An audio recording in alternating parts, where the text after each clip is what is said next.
Hello, everyone. I'd like to begin by once again pointing out the big difference in how the Trump's presidency, and particularly his approach to the war in Ukraine, is covered by American sources and European sources. So this is CNN. CNN had sold out. They spent the entire last, I want to say, year and a half sane-washing Trump and what he said.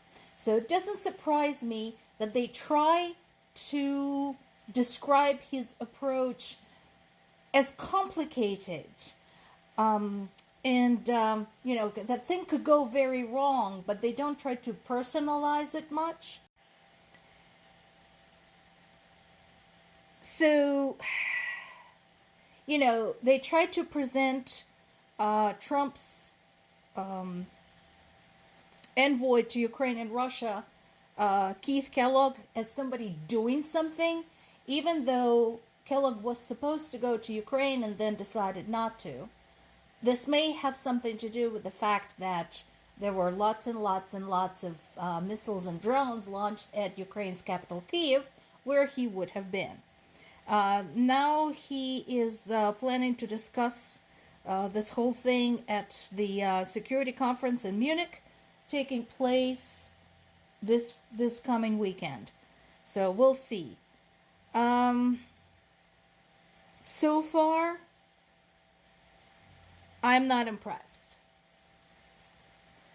Once again, both Kellogg and Trump expressed zero interest in going to Ukraine to see for themselves what's going on there. Unlike the representatives and even heads of states from the European allies. So basically, they're cowards, they're content to listen to what Putin is telling them, and they're not going to go find out. And again, if you read this whole thing, it's sane-washing. It's trying to present Trump as somebody who knows what the hell he's doing. He doesn't. Here is something different from a British source. So, seemingly similar headline that achieving any sort of resolution on Ukraine is going to be hard. But look at what The Guardian is including in their coverage. This is not in the CNN article. They're covering the fact that Trump continues promising the quick end to Ukraine, and he even says that he had talked to Putin, but not offering any specifics. And they do point out in this article that, there is, of course, a strong resistance to U.S. troops getting involved directly and attacking Russian forces directly. And then they're talking about all of the different ways that this could flop. Something, again, that CNN does not address. They're talking about China's involvement. They're talking about European involvement. All of which are pieces that should be considered in all of this. And unfortunately, right now, Trump is working as hard as possible to alienate our allies.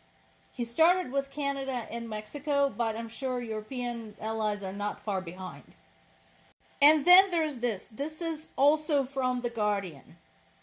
So what is this headline all about? I'm sure, first of all, when Ukrainians read that Trump said that Ukrainians might be Russian someday, they were not happy. If you say that to an actual Ukrainian somewhere in Ukraine, you will get your teeth kicked out. Rightfully so.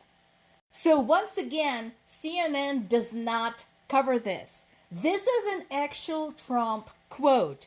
They may make a deal, they may not make a deal. They may be Russian someday, or they may not be Russian someday. What?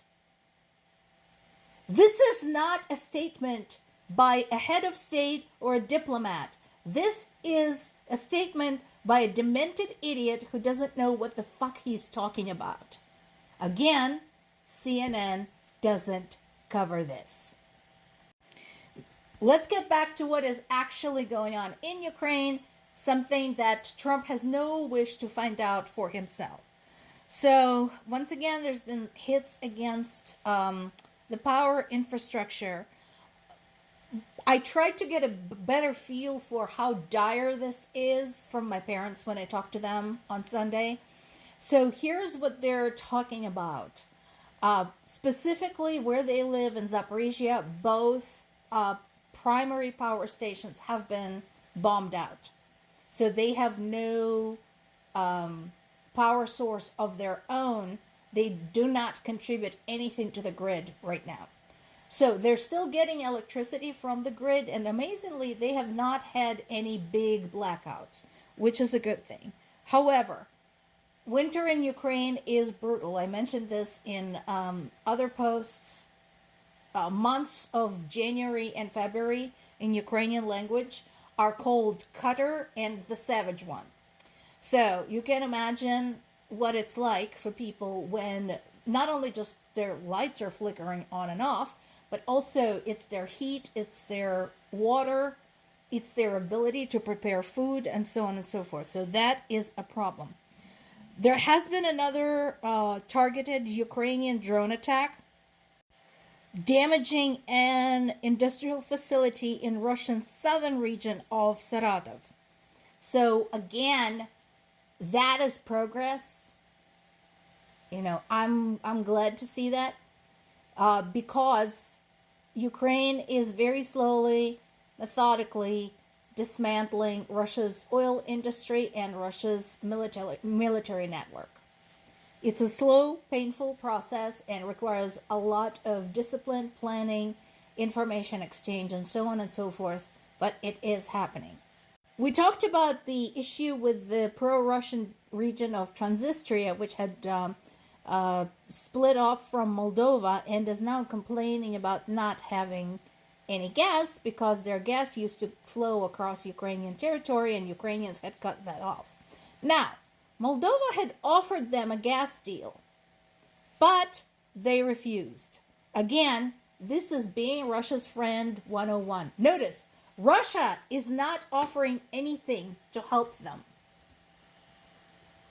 All these pro-Russian regions remind me of the Trump voters that are now saying they have regretted their vote.